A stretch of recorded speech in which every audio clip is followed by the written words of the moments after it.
صلوات على محمد وعلى محمد. We're now starting the program with the recitation of Quran.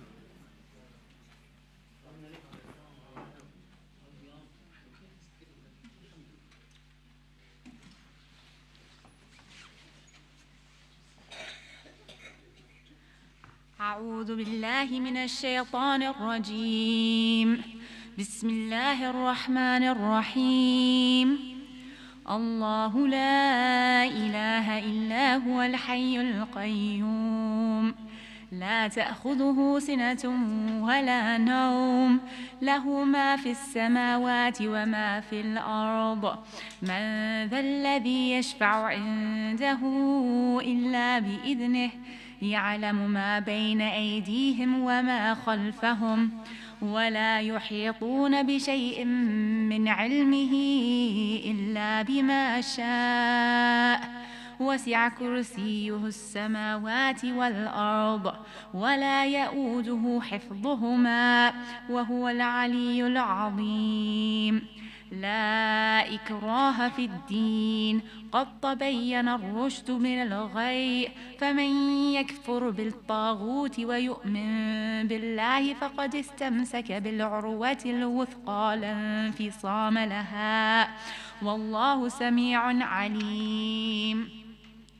الله ولي الذين آمنوا يخرجهم من الظلمات إلى النور والذين كفروا أولياؤهم الطاغوت يخرجونهم من النور إلى الظلمات أولئك أصحاب النار هم فيها خالدون.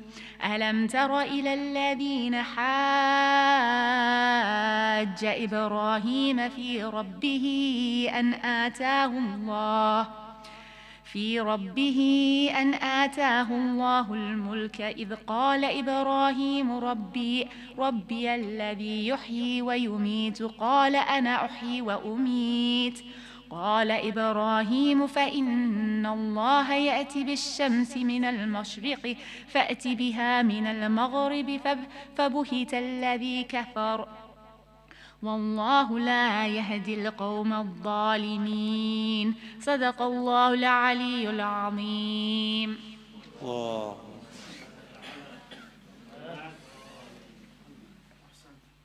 Thank you very much for the recitation. We are now very fortunate to have Shaykh Ali Raza Khaki, who will be speaking to us on the Shahadat of Imam Ali and Naqi alayhi salam, on the logic of faith, tools for thoughtful Muslim discourse. Let's welcome with Salat ala Muhammad wa ala Muhammad.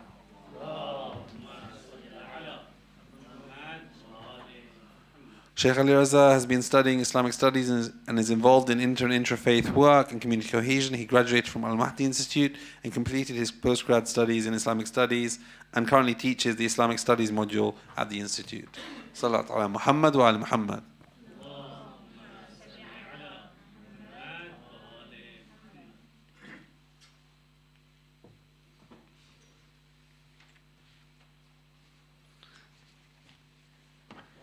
أعوذ بالله من الشيطان الرجيم بسم الله الرحمن الرحيم وبه نستعين وهو خير ناصر ومعين أما بعد ربي اشرح لي صدري ويسر لي أمري واحلل عقدة من لساني يفقه قولي. صلوات.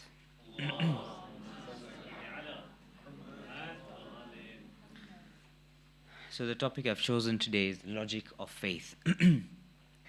And by what I mean is not the logic about faith, it's logic used within faith. Logic, as we know, is a study of correct reasoning. It has it's an entire subject in and of itself. Basically what I want to do is make us understand how logic works. At least I'll try to do that in a small fashion, in the fashion of identifying flaws in logic. And again, this is a vast topic. I'm just going to touch on a few things.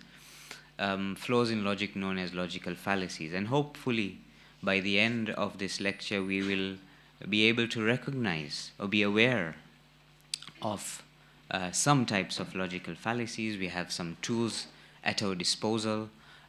And also be aware of cognitive biases that we may have within ourselves because of our comprehension. It's at a level of comprehension because of what's happened in our life, our upbringing, etc.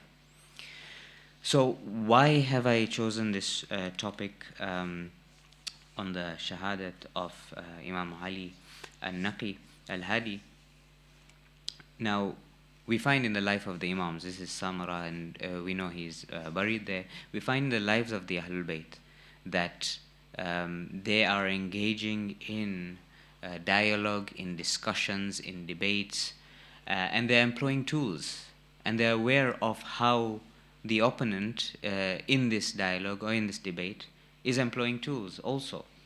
And being aware of that is really important so that we can make coherent arguments, particularly in today's age where there is lots of false information, where there is lots of lies, there's lots of disinformation, etc.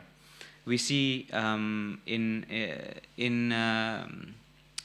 TV and many speakers employing tools that allow them to discuss certain topics coherently in a very good fashion.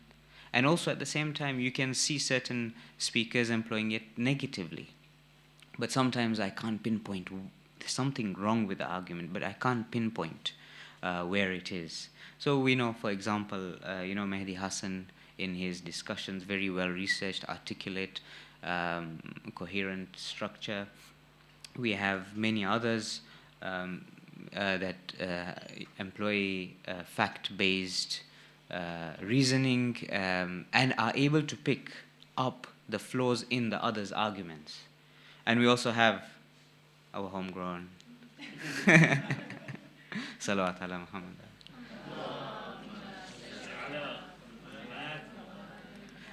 So, and on the flip side, we also have people who utilize certain flaws in arguments in making a case, in getting popularity, in getting support. And sometimes, as I said, sometimes I can't pinpoint. The guy made an argument, but I can't pinpoint what's wrong with the argument. Maybe I don't know where the flaw is. So hopefully we can have some tools in our toolkit to be able to identify some of these things. Now, within the Quran, we have mention of instances where prophets also were engaged in discussions. You know, we have the story of Musa alayhi salam, where he goes to Fir'aun and there's an entire discussion. And there are certain ways in which Fir'aun discredits Musa. Musa comes with his proofs, and Fir'aun discredits him by putting him down, by personal attacks, without addressing the core of the issue. We have also in the verse that was just recited just now, when Ibrahim alayhi salam comes to Nimrud and tells him who God is, and Nimrud replies, Ibrahim says, my God is the one who gives life and death. Nimrud replies and says that I give life and death. And he brought two prisoners that were on the death sentence, and he kills one and he saves one. Now from that, if we're just looking at the logic of the argument, we can understand that he isn't really giving life. He is killing someone. Is he giving death in the same way that Ibrahim is alluding to? Then Ibrahim continues in this verse and says that my Lord is the one who raises the sun from the east and sets it in the west. So do the opposite. And he gives a very coherent, very well-formulated argument that the Quran says, فَبُهِتَ الَّذِي كَفَرَ. The person who is disbelieving is destroyed. So there are certain tools that we can use in our life that can aid us in discussion.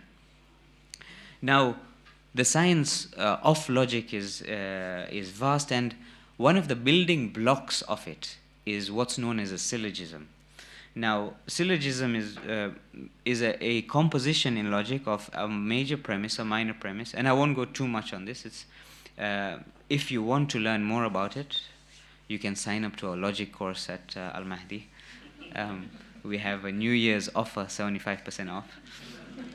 So anyway, going back to it, Syllogism. So the classical syllogism that's always used when you start off studying logic is the major premise: all humans are mortal.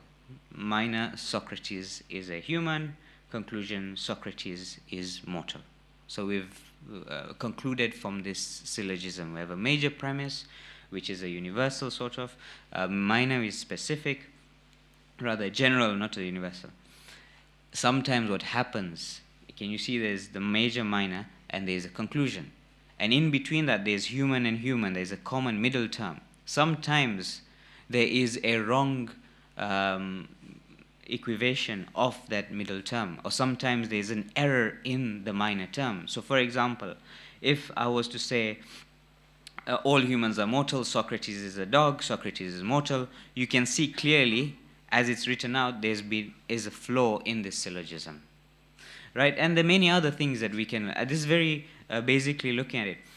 So for example, if I say the bank is a place where we put money, the river has a bank, hence I can put money in the river. So there's a flaw there because the middle term bank is talking about two very different things.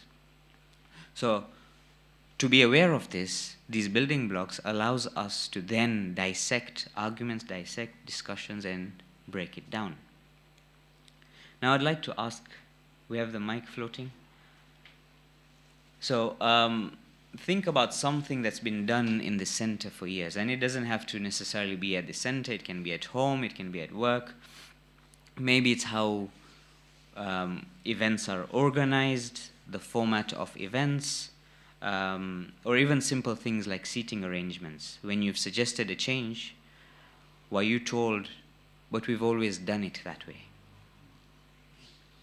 Has this happened? And this doesn't have to be in the context of here. It can be at home also.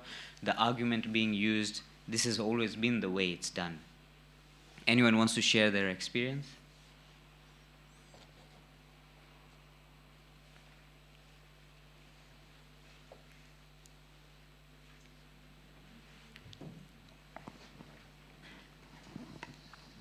So currently everybody is talking about especially here at Mehfil now, bring your own plates. So a lot of people are not comfortable with it because it's always a change. So I mean, generally, people are very reluctant to change. Yeah. Especially British. And we are all British. So you've made a generalization there, which helps me because that I'm going to that. There's a bias there that British people are like this. Yeah, anyone else before we continue? It's always been like this, you know. If I have a discussion with the older generation, why do you want to do something? It's always been like this. It doesn't have to be with regard to Salam Center. We won't kick you out.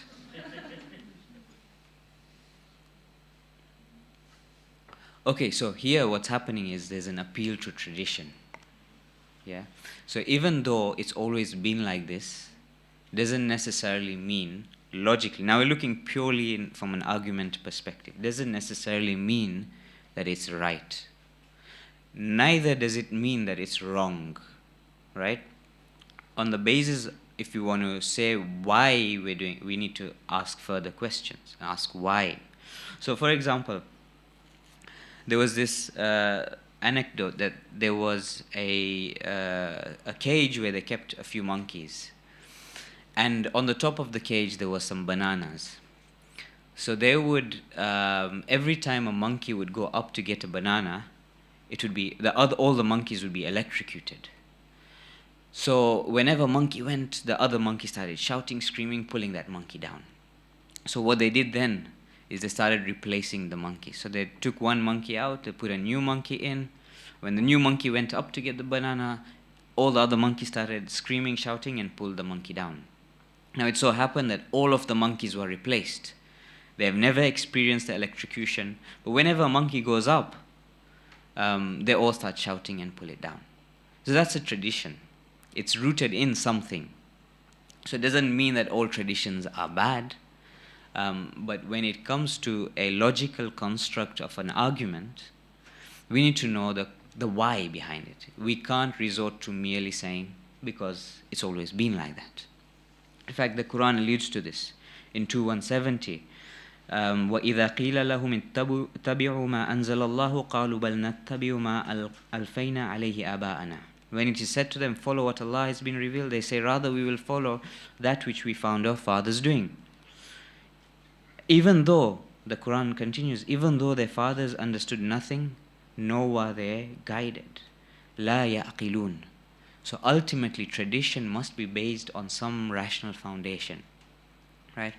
And we should ask the question, and if the answer is because we've always done so, the next question is, why did we do so? So being aware of this. Now, as I've mentioned, fallacies are a error in logical reasoning. So this is one type of fallacy, appeal to tradition. There are many other types of fallacies. Anyone remember this? How many voted for Brexit here? None? So here what's happening is we send the EU 350 million a week. Let's fund our NHS instead. Vote leave. Let's take back our control. So there's, what do you think is wrong with this statement? Lie. It's a lie. Why? It was never true. But you're looking at it in retrospect. If you're there in that time, whilst the campaign is going on, what would your feeling be about this statement? Sorry? We should leave. You feel like voting leave. Did you vote leave? No, for reading that statement makes you feel you should leave. Yeah. So there's a false dichotomy, that either or. And there's not only one logical fallacy, that if frame it as only two options, right? There's either this or that. And bringing it to the religious community, there's a statement that I saw online. Those who reject tawassul either are ignorant or have a hidden agenda. Either or. So there could be nuances in discussion or in viewpoints. There doesn't necessarily have to be an either or. And there's also an appeal to emotion here. The NHS, which is so dear to many people, either you vote for Brexit or our NHS is going to appeal to emotion. And appeal to emotion is used many times in religious communities. This is Imam's money. No, we shouldn't be asking where it's going. Appeal to emotion. And there are many also fallacies that we can point out. There's factual inaccuracies here, 350 million a week, as though if we come out of the EU, all of a sudden, all that 350 million is going to the NHS. Oversimplifying something. Anyone know what this is about? Yeah? So we know that this is a settler, and there's a video of this in Palestine, that the settler comes and takes this house, and the lady is telling her, this is my house, and he says, if I don't steal it, someone else will steal it. So I might as well steal it. So this is a fallacy, futility fallacy, and people sometimes fall prey to it. So we're walking down the street and we see a 20-pound note. So if I don't pick it up, someone else will pick it up. So I might as well pick it up. So I'm justifying something. Sorry? Someone will pick it up. Someone will pick it up. It doesn't mean you pick it up. Right? We are all responsible for our actions. There's a morality behind it. Just because someone else will do it doesn't mean that I should commit that violation. Right? So it's being aware of this. Another very, very common one is the ad hominem. When Musa goes to Pharaoh, Musa alayhi salam, and Pharaoh asks, has this discussion with Musa, they start saying, Innahuma la sahiran. They are two magicians. They want to remove you out of your land. They're personally attacking him. And we find this a lot in the political arena, ad hominem. There's also strawman fallacies, amongst many others. Ad hominem is a personal attack on the character. This person is bad hands. Or this person is a Wahhabi, Shia Wahhabi. So we can't listen to him. So there's an attack on the character of the person. What we find this many times in the Quran also. The Prophet is referred to as Sahir and Majnoon, right? Logically speaking, if a person, regardless of their views, regardless of whether I agree with them or not, regardless of what their character is, if they're making a sound argument, I need to critique that argument. As the saying that goes, that look at what is said and not who is saying it, right? Or this person hasn't studied religion much. How can we listen to him, for example? Another one that's used commonly is circular reasoning. And this is a book, one publication of Kitab Sulaim bin Qais al-Hilali, and on it is this hadith that says, if from Imam Sadiq alayhi salam, attributed to him, if any one of our Shias and devotees does not have the book of Sulaim, then he does not have any of our things and does not know our matters. This is the first book of the Shia and is one of the secrets of Ali Muhammad. Now, I'm not here to discuss Kitab Sulaim. We've done that in the past. We've had an in-depth discussion on that. But the reason I raise this is because I was interacting with someone and they said, why? I asked him, why do you believe in this, in the content of this book? He said, because the book says so. So we can't, it's circular. We can't say because on the book there is this saying that I have to believe what is in the book. I critique the book for what the value is within the book. We're not here to critique it, but this is just a way. And this works both ways. Now, something I'd like to ask you, I'd like to fill in the blank. No true Shia would, and I'll start off. No true Shia center would play the oud. Although it was a very nice event. One of the best, I think, right? So no Shia would. No Shia. Eat haram. You need to make a logical fallacy. No Shia, no true Shia would. Basically, this is the true Scotsman fallacy. No true Muslim would. No, it's generalizing an entire sort of, it can fall into a hasty generalization also. So if one person was rude to me, one Muslim person was rude to me, or one British person was rude to me, all British are like this. If I go on to the underground and no one talks to me, that means that British people are cold. Yeah. No true Shia would not go to ziyarat. Yeah. And you could extend this. No true Muslim would not do X, Y, Z, right? Does that take them out of Shiism? Does that take them out of Islam? So this is an argument used, and the Quran alludes to a certain point, in many points, telling us to verify. Ya ayyuhalladhina amanu in ja'akum fasiqun binaba'in fatabayyanu. O you who have faith, if a fasiq comes to you to bring news, then verify it. And of course, this is asking us to verify things, yeah? Or, Ya ayyuhalladhina amanu ijtanibu kathiran min adh-dhann inna ba'da adh-dhanni ithm. O you who have faith, avoid much suspicion, speculation. Some speculation are sins. Be aware of, be critical, be aware of what is being said. Now I have a question that I'd like you guys to think about is, what makes you come to Mehfil, or what made you come to Mehfil today?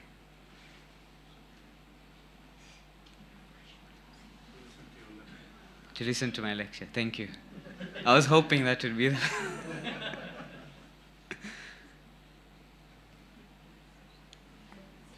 It's my social outing of the week. It's your social outing of the week, yeah. Community. The community. What about the community? I think similar to Minhal in terms of you get meeting, that meeting social. People. The refreshments. The refreshments. I concur. I hope it's something good today. Anyone else wants to have a go? What makes, okay, I'll flip it now. What would not make people come to Mahfil? I'll start playing off the oud.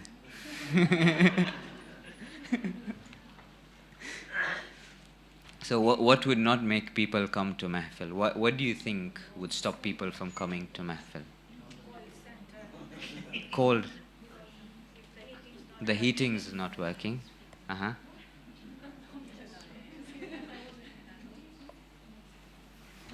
Like there weren't any events or like prayers held on, like, do you know what I mean? There were no prayers held. Yeah. Okay. Okay. So basically, what I'm pointing to is that we have certain biases within us.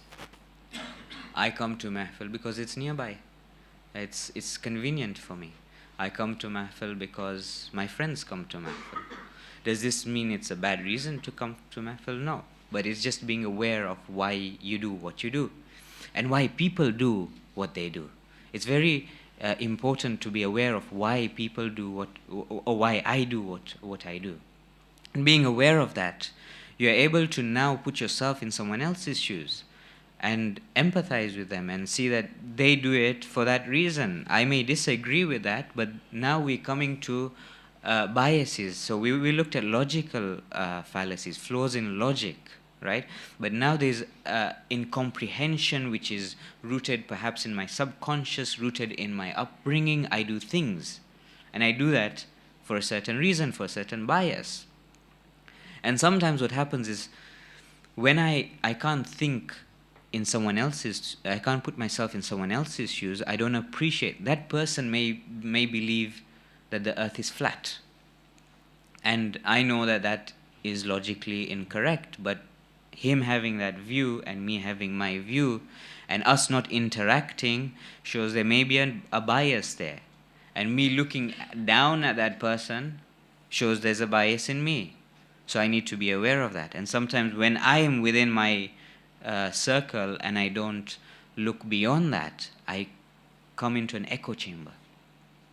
As we see in social media, when you look at a video on YouTube or you're on Facebook, you get the feed that is interesting to you, and that's the algorithm, because they want to make money, they want to put advertisement, they want you to stick on the phone as long as possible, and hence they will push information that is interesting to you. So you become into this echo chamber, and when we're in this echo chamber, we may not be able to appreciate other views. Now I ask you, when this picture comes on, what comes into your mind? And be honest, this is a safe space.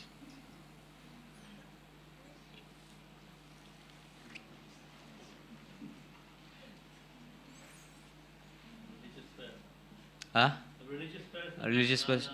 Maulana, what feeling comes to you? Huh? He's well read. Anyone else? He looks a bit angry. He looks angry. And just generally about scholars wearing a turban, how would you feel about that? He is a Sayyid. He is from a noble lineage.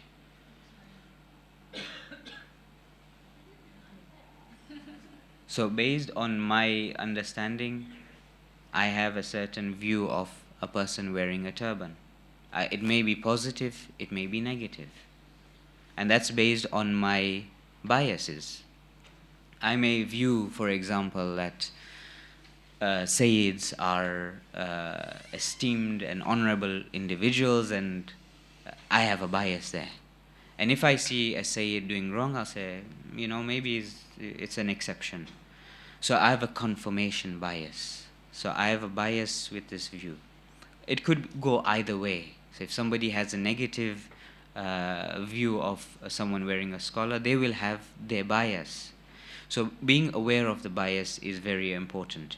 And this will then also affect how we see things. So there's also the anchoring bias. So this is the first thing that I learned. And I learned it in this way, and hence any other way I find difficult to accept. or there is a halo effect. This is how scholars are, and this is how certain things need to be, and hence I have a halo effect around that, and anything around that. This person must be learned, and hence he can't make a mistake. So this is my bias, right? I need to be aware of this. He may have a very coherent argument, but if my bias is negative towards that person, I will look down at that. And likewise the opposite. Now, if a person has a negative bias, they need to introspect and look at this and look at the value of the argument. Now, there could be some ulama who are chilled out. These are all AI generated, by the way. So this gives a different picture of what a turbaned scholar is doing. Now, within the process of derivation of law, there are also biases that scholars may have. They may have theological biases. They may have biases towards their teachers.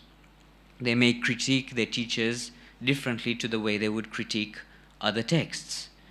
There may be a sectarian bias. So I may have a sectarian bias, and hence I'm interpreting, and this leads to logical fallacies also.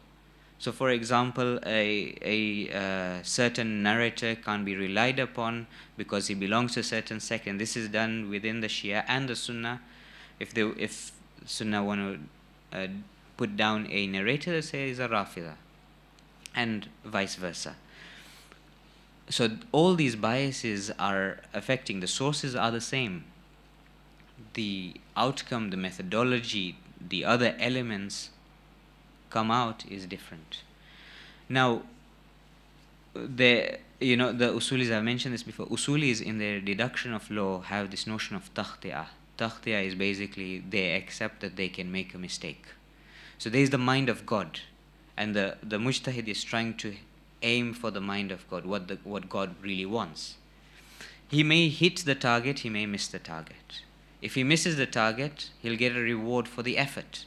If he hits the target, he'll get double reward. And all usulis ascribe to this. So there are many of these things that we need to be aware of. So basically, in summary, what we've looked at is that we need to be aware. We stop, think, be aware. When discussions are happening, be aware of that. Sometimes, and these are just two elements, as Miqdad will point out to you, or can point out to you, is that there are many other elements also. There's emotion, that I need to be aware of my emotion and be in check. You look at people who are discussing, they're very calm, composed, they have, without being, if I start getting angry or emotional, if someone personally attacks me, suddenly my arguments go haywire or may not be so coherent. Stop, think, be aware, and there are other elements to it. And there's this very nice saying that goes, when dealing with people, let us remember, we aren't dealing with creatures of logic only, we are dealing with creatures of emotion.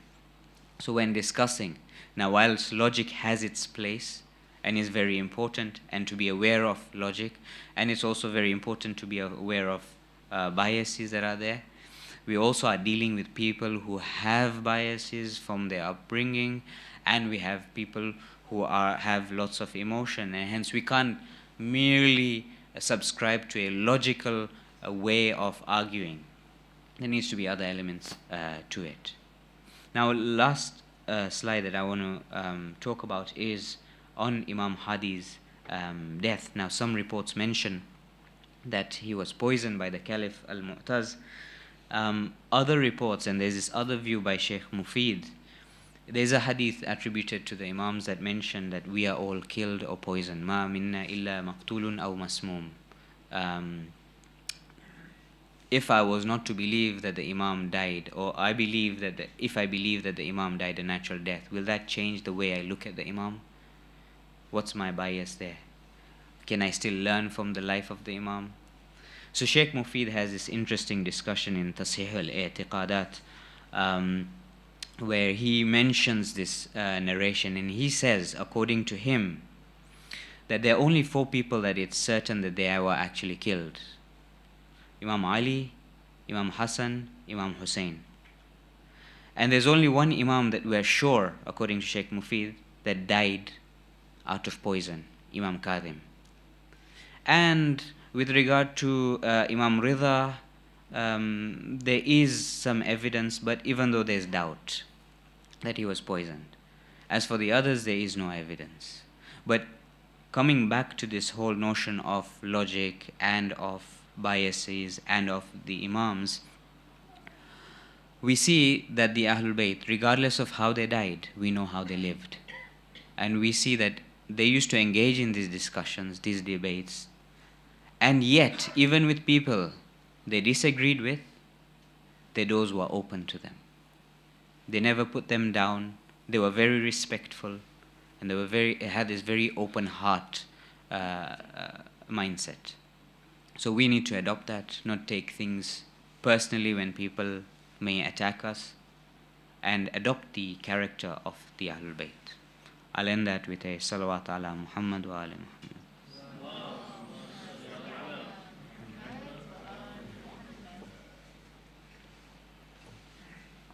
We have time for questions. Any questions from either side?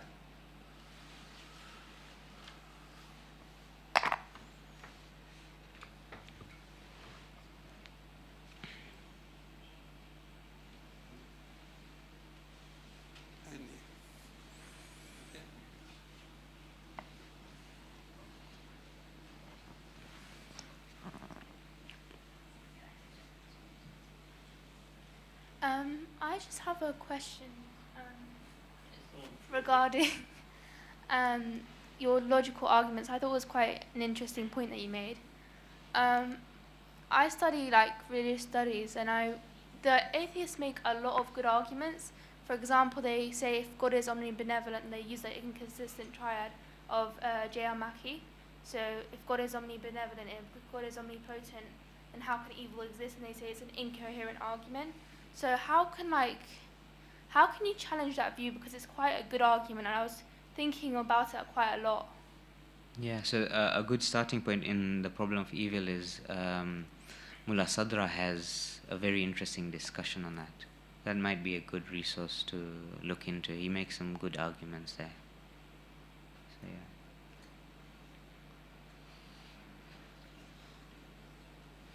Did you find that? Are you able to find that? Mullah Sadra. Yeah, I can give you the reference and stuff, yeah.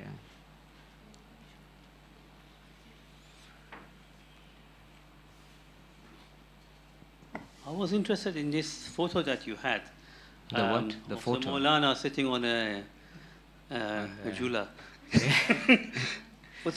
It's not real, is it? It's AI generation. It could be real, who knows? Okay, but that shows you that person can also smile and laugh and be happy. The first time when I saw a turbaned scholar riding a motorcycle, I was like, wow. I always thought, as growing up, I thought they only give majalis, right? Interesting, we spoke about this bias in another gathering where this discussion was happening. Some people were put off by people who were wearing turban because of when they were growing up, they only heard Urdu-speaking Maulanas shouting on the mimbar, for example. So that coming from their bias, they built this picture. Coming from my bias, I saw them very esteemed, riding a motorbike was something normal people do. So yeah, it is interesting.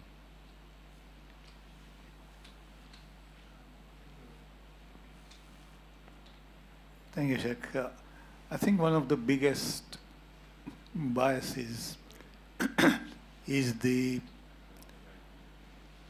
if you like, we call history as his story.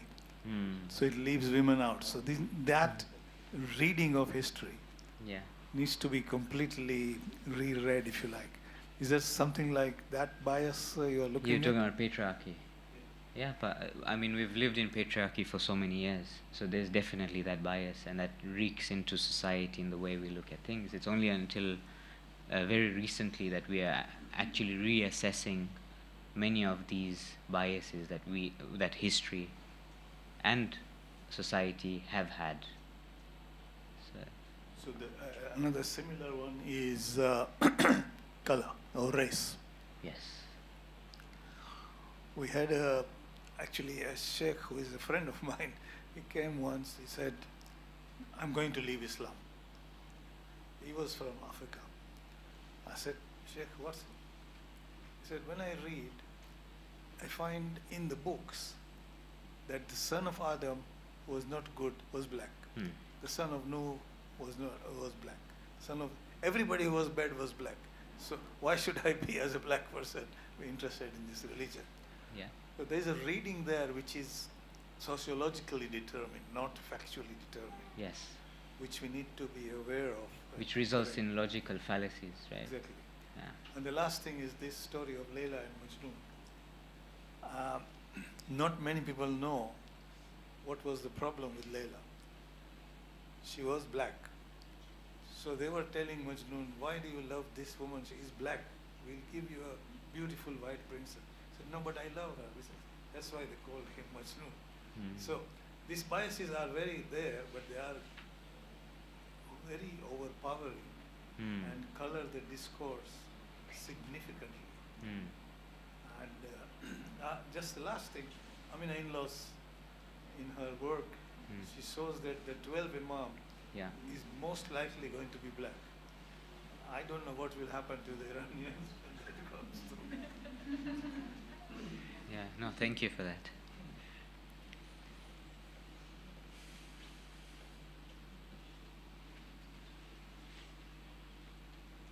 If there's nothing else, we'll end then with Salat ala Muhammad wa al Muhammad.